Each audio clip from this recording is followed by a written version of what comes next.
Essa é a nossa segunda aula sobre a entrada e movimentação de estoque e, com base no que aprendemos na aula passada, vamos agora fazer uma entrada real no sistema do gestor total. O arquivo XML eu obtive de um e-mail enviado para mim pela Sesconeto. Então nós vamos trabalhar com esse DANF aqui, com essa nota fiscal. O arquivo XML está aqui do lado. Eu baixei esse arquivo para o meu computador. Ele está aqui em Downloads. Está na minha pasta de Downloads. E nós vamos começar a trabalhar com ele agora. Vou acessar o gestor total. Venho em estoque, movimentação de estoque, notas fiscais de entrada. Eu vou então importar o arquivo XML obtido pelo método 1.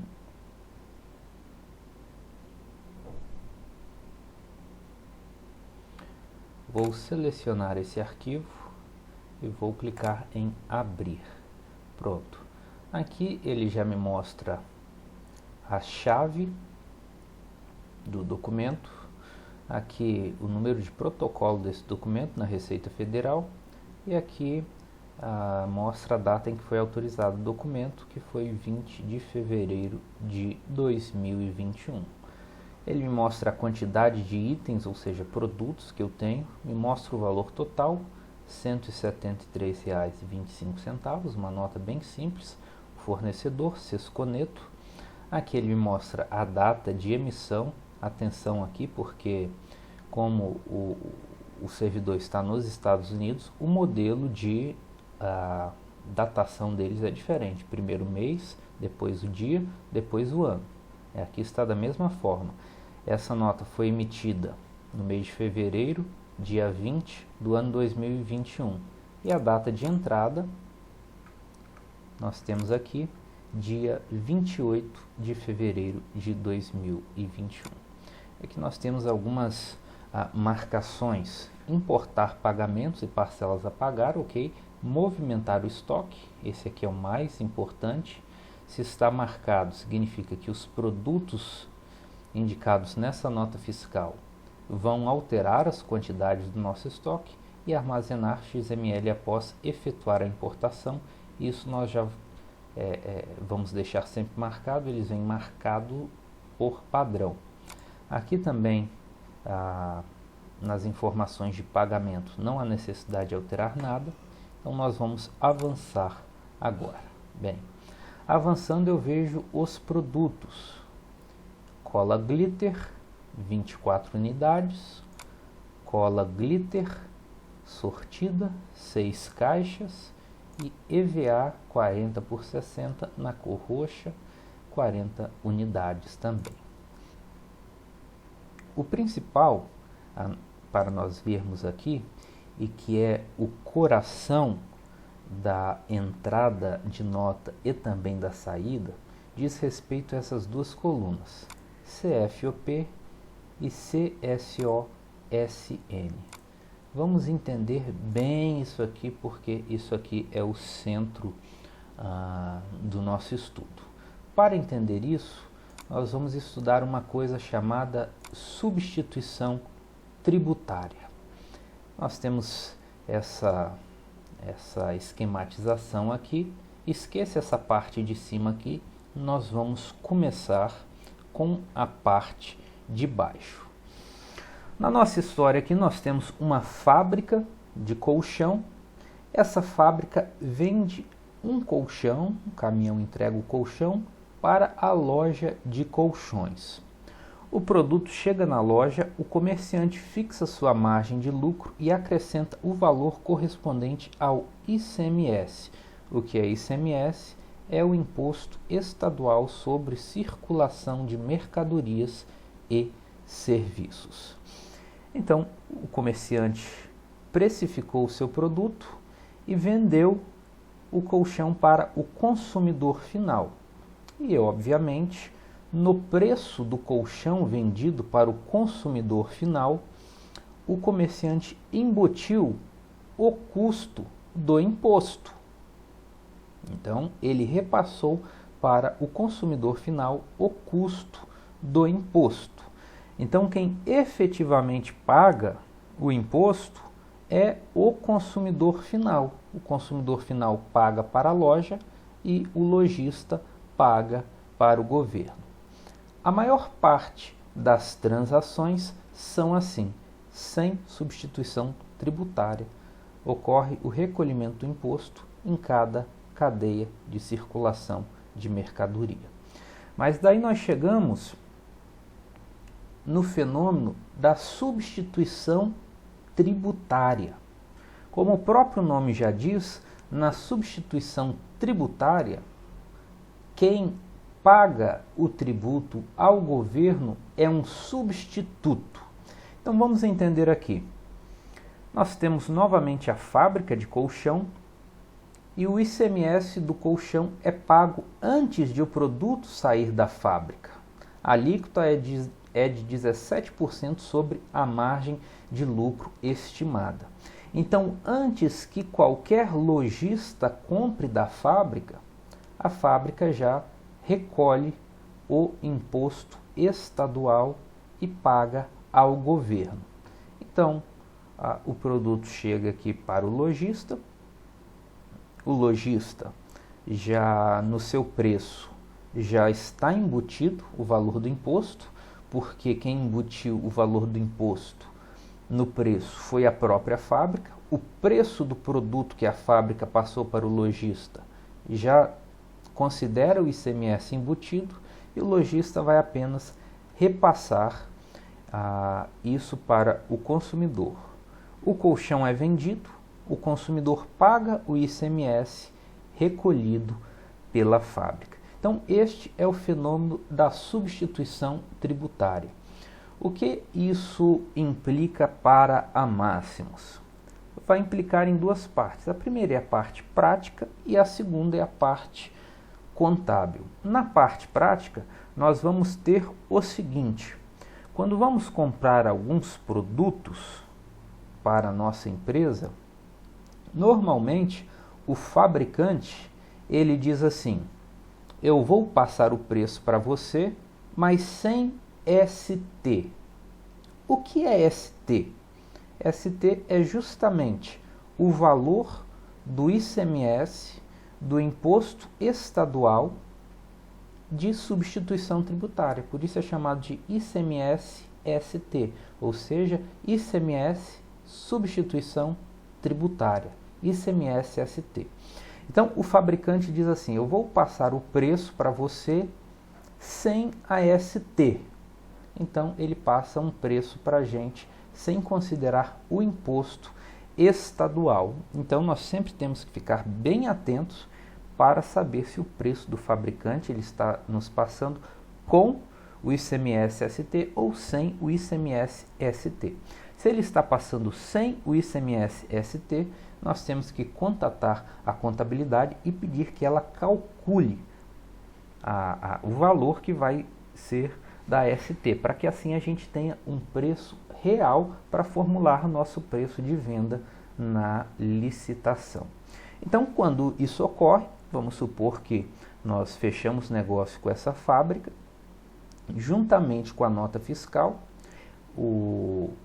a fábrica manda para nós uma guia de recolhimento de tributo, ou em linguagem mais popular, um boleto com esse ICMS para nós pagarmos, ok? Ou a fábrica paga ela mesma e embute no preço do produto para nós.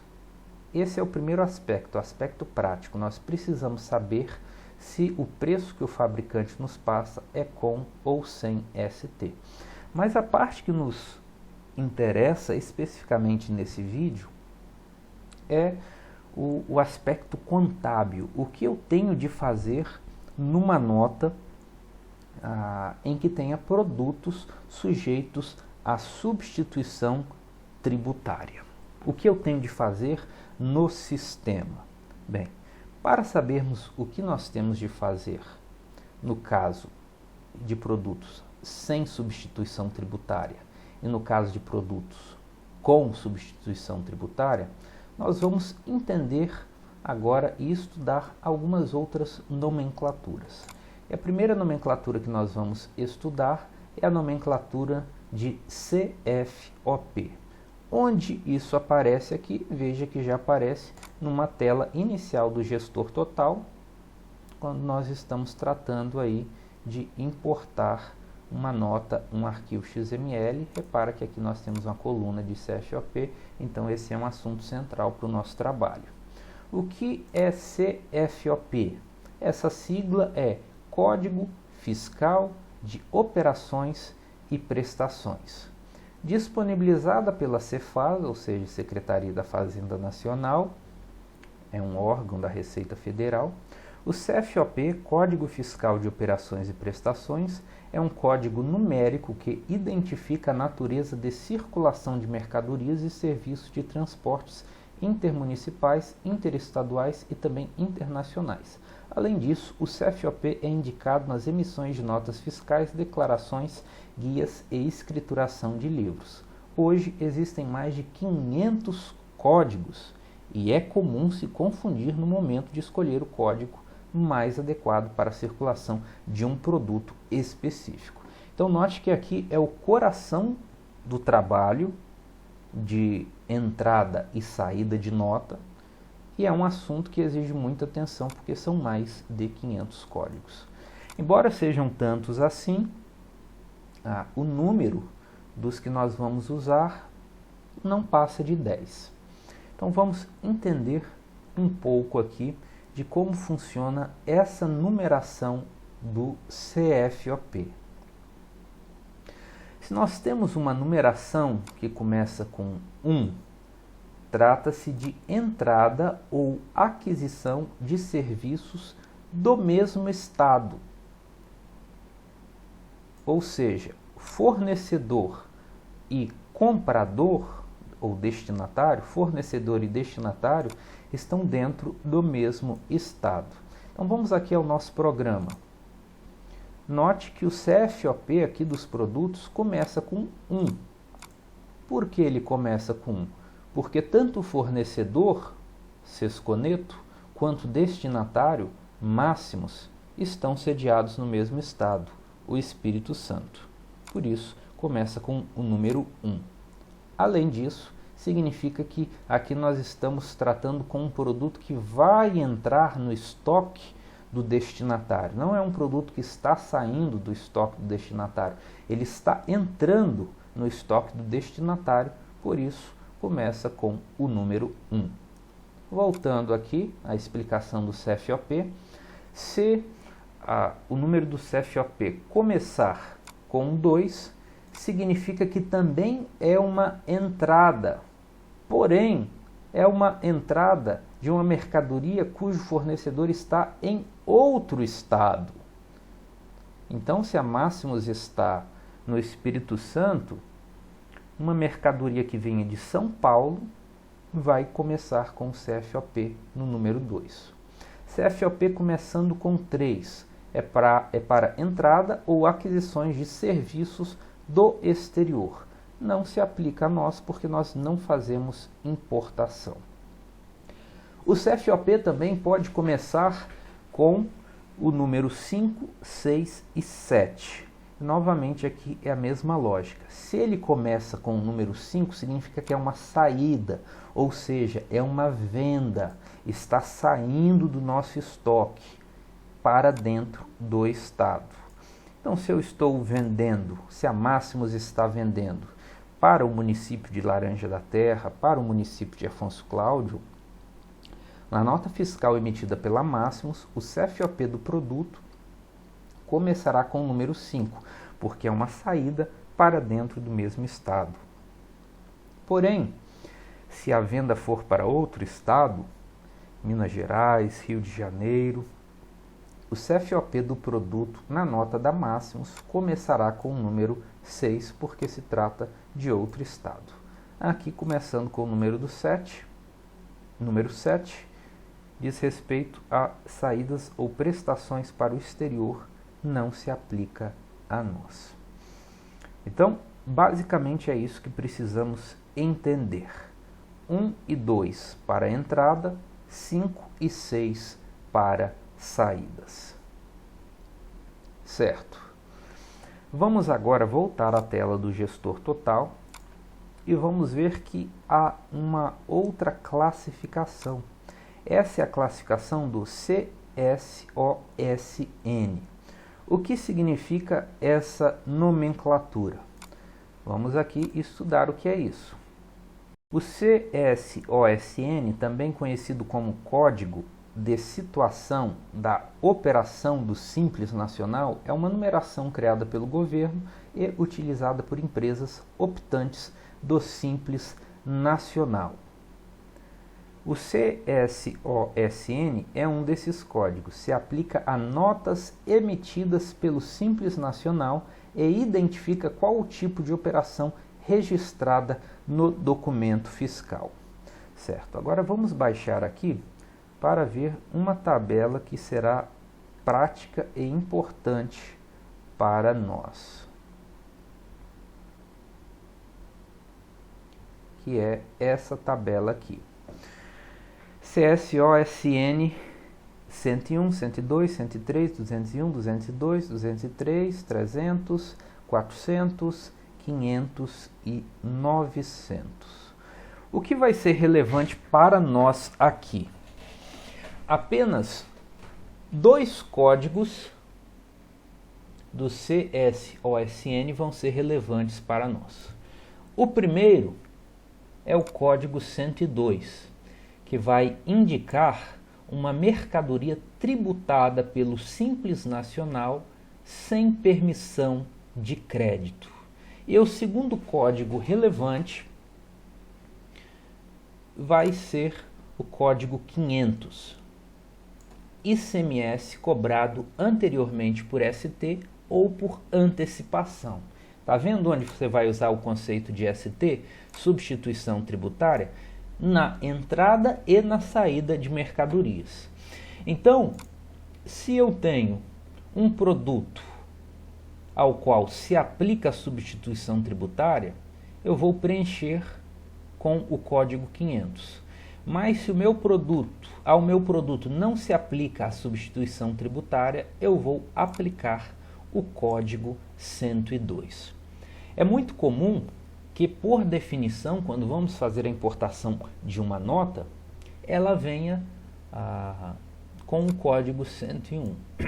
Mas o código 101 não se aplica à nossa atividade. Pois bem, vamos ver isso aqui na prática. Vamos voltar aqui para o nosso sistema e eu verifico aqui que o sistema preencheu automaticamente o CFOP e automaticamente o CSOSN. Se o programa, o gestor total, preencheu automaticamente, significa que ele está certo? Não, não significa que ele está certo.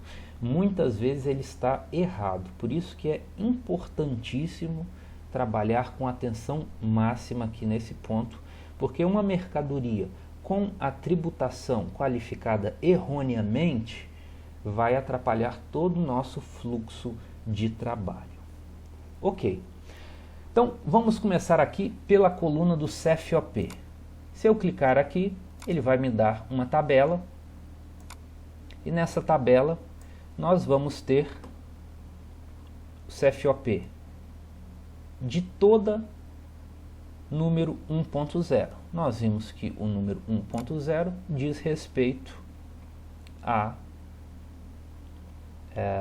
entrada dentro do mesmo estado. Então, como ele já identificou que se trata de um fornecedor e de um destinatário dentro do mesmo estado, ele liberou somente as opções do 1.0. Sequer faz sentido ele liberar as opções do 2.0, porque o 2.0 seria fornecedor e destinatário em estados diferentes. Então, para limitar a possibilidade de erro, ele limitou apenas as opções do 1.0. E qual opção ele liberou por padrão aqui? Ele deixou por padrão o CFOP 1102. O que seria o 1101? Compra para industrialização. A Máximos é uma indústria? Não, não é. Então, o 1101 já está descartado. A próxima opção é o 1102, compra para comercialização. Sim, de fato, é isso que a Máximos faz. Compra para comercialização. O sistema, então, marcou corretamente o CFOP, indicando que é uma compra para comercialização. Um detalhe aqui, vamos voltar agora ao DANF dessa nota fiscal que nós estamos importando. Olhar o DANF que me foi enviado por e-mail, ou esse DANF poderia também estar na nota fiscal impressa, entregue pelo entregador, da transportadora, da própria empresa. Então vamos ver aqui, porque é fundamental consultar o DANF aqui. Como que eu sei que o CFOP que eu devo usar lá é o 1102? Porque aqui na minha nota de origem, o CFOP é o 5102. Note que a única mudança é no dígito inicial. Ali no sistema está 1102 e aqui está 5102. Por quê? Essa é a nota do fornecedor. Então, necessariamente, ele tem de usar o 5 ou o 6, né? Mas ele usa o 5 porque ele está no mesmo estado que a Máximos. Então, o que é importante para mim notar? Que a mercadoria, em sua tributação de origem, ou na tributação do fornecedor, ela já está qualificada pelo código 102. Então, tudo indica que esse mesmo código eu vou usar no meu controle contábil. Então, vou voltar agora para o gestor total. E o que eu vou fazer? Vou configurar aqui em definitivo os passos para executarmos finalmente essa importação de nota fiscal. Então aqui vamos começar pelo que acabamos de estudar, CFOP. Note que o programa configurou todos os três aqui para 1102. Isso está correto, porque como acabamos de ver aqui na nota, a nota já indica 5102, 5102, 5102. Então o programa está no caminho certo, classificou corretamente o CFOP. Porém, quando vamos ao CSOSN,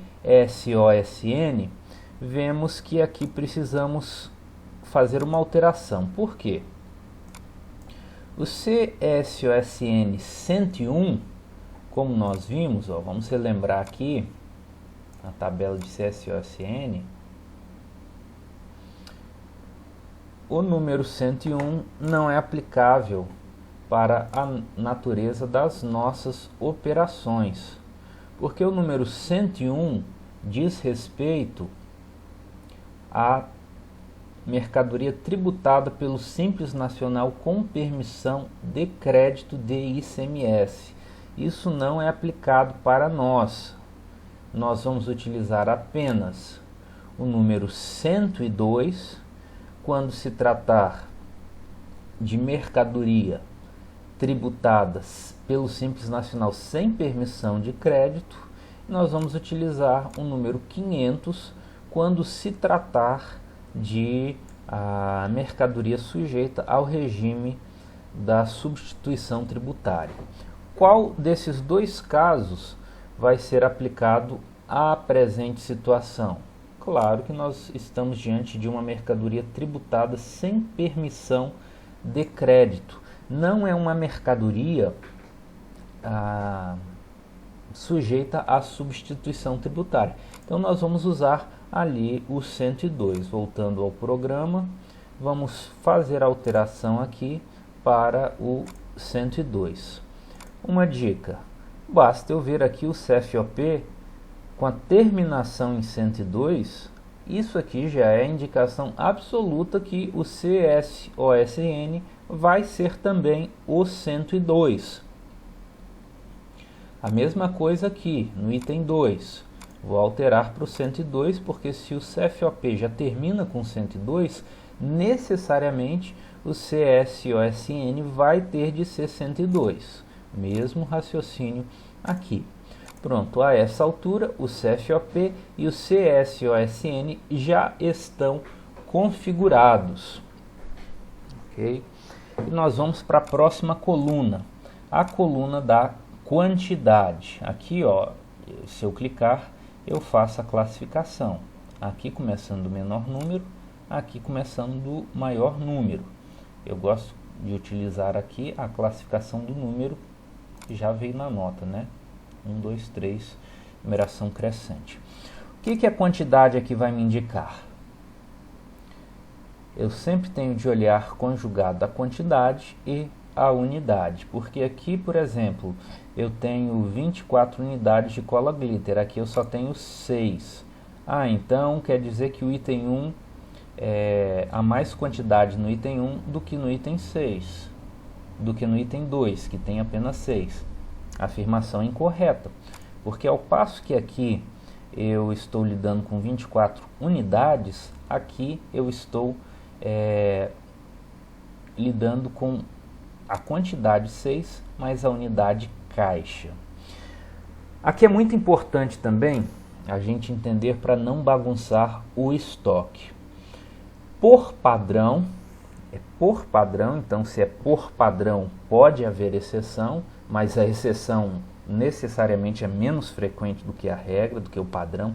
Por padrão, nós sempre vamos trabalhar na menor unidade comercializável. Então, vamos pensar no caso de uma cola glitter. A cola glitter vem dentro de uma caixa, uma caixona grande. Dentro dessa caixona grande tem outras caixas pequenas, e dentro dessas caixas pequenas existe lá o tubozinho de cola. E dentro da cola existe lá a grama do produto, né? Qual que é a menor unidade comercial? Se eu falar que a menor unidade é a grama, eu vou acertar, mas ela não é a menor unidade comercial. Por quê? Porque quando eu procuro esse produto, a forma mais fracionada é a unidade, ou seja, é o tubinho. Então, em regra, nós sempre vamos dar a entrada da mercadoria no sistema com a menor unidade comercial. O item 1 está em unidade, não preciso mexer. O item 3 está também em unidade, eu não preciso mexer. Mas no item 2, eu vejo que ele está em caixa. Então, caixa não é a menor unidade comercial. Ela é uma unidade master, ou seja, uma unidade que comporta outras unidades. Então, o que eu preciso identificar aqui? Eu preciso saber quantas unidades estão contidas numa caixa. Onde eu descubro isso? Bem, normalmente essa informação já vem aqui na própria descrição do produto. Está vendo? Cola glitter, 23 gramas, sortida, caixa com 6. Então essa informação já está aqui. Eu sei que uma caixa tem 6 unidades. Logo, 6 caixas, 6 vezes 6, 36. Ok? Então, o que eu vou fazer aqui? A primeira coisa que eu vou fazer aqui é selecionar e vou converter agora. E para utilizar a ferramenta de converter, eu vou descer um pouquinho nessa área aqui. Qual que é o fator de conversão? A cada uma caixa eu vou ter 6 unidades. Então, cada uma caixa serão, vou aqui mudar para 6, eu vou escolher aqui a unidade, unidade. Então, uma caixa será 6 unidades. Tenho de me certificar de que aqui está marcado. Vou clicar em converter. E daí, fique atento ao que vai acontecer aqui, ó. Esse número vai mudar. Vou clicar em converter. Cliquei em converter. Agora veja novamente o item 2. O item 2 são 36 unidades. Próxima coisa que eu tenho de fazer. Se eu alterei a unidade e, consequentemente, a quantidade, eu preciso alterar também a descrição do produto, porque senão vai ficar uma descrição de caixa ao passo que ele está convertido para unidade. Então, o que eu vou fazer aqui? Vou apagar essa informação de 6 unidades por caixa, okay? Para ficar correto. Aqui também, ó, se eu quisesse fazer uma alteração, eu posso apagar, ó, posso apagar isso aqui. Vou dar um Ctrl Z. Só vou deixar apagada essa questão das 6 unidades por caixa. Eu poderia acrescentar aqui alguma coisa. Por exemplo, sortido. Poderia fazer esse acréscimo aqui. Então aqui é um campo que ele aceita muita modificação. A única modificação que ele não aceita é você ter 2 itens diferentes com a mesma descrição. Isso não é possível. Então, assim, nós vimos aqui toda a parte da entrada de notas. Veja que aqui nós estamos na aba A Cadastrar. Se eu já tivesse esses produtos cadastrados, eles automaticamente entrariam aqui.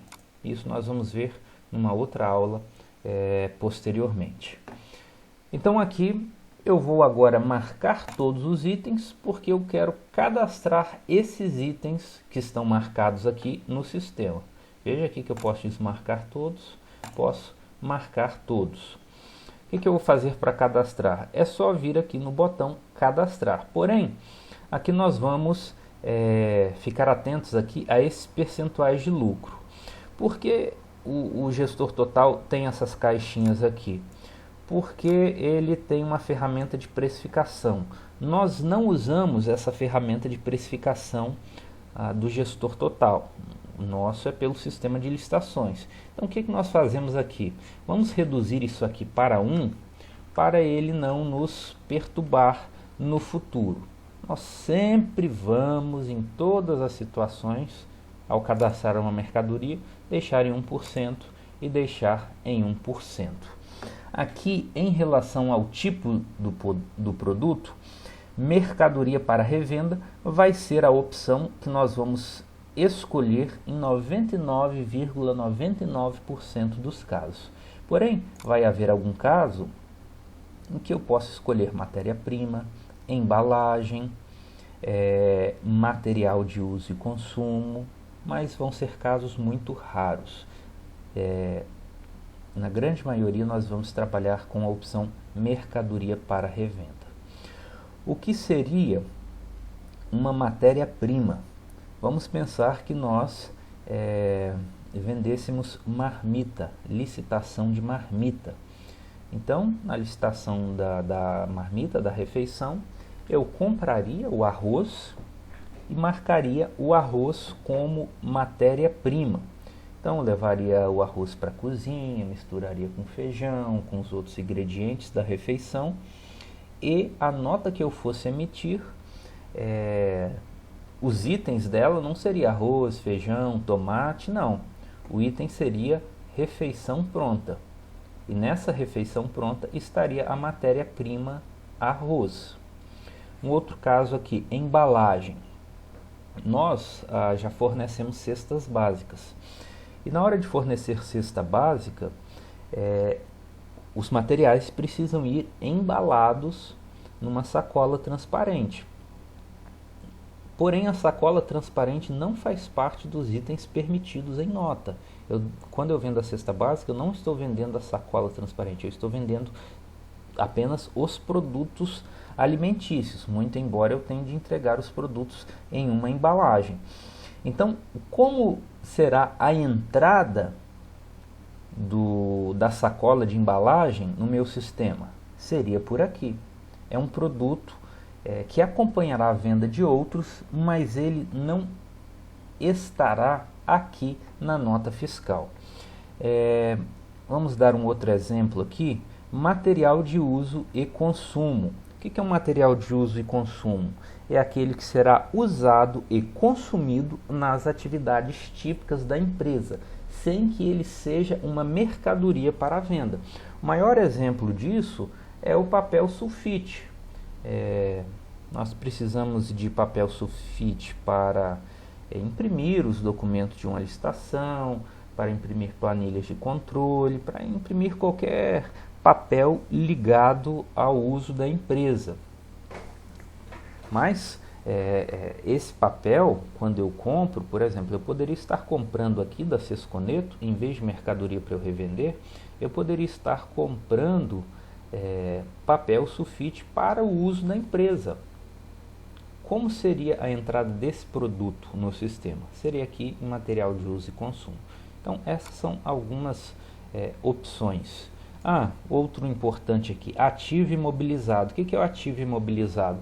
É um produto que ele será adquirido pela empresa para o uso da empresa, porém não é um material que se consome. Um grande exemplo disso é um computador. Vou comprar um computador, uma impressora para a empresa, vai ser usado para fins empresariais, diferente de revenda.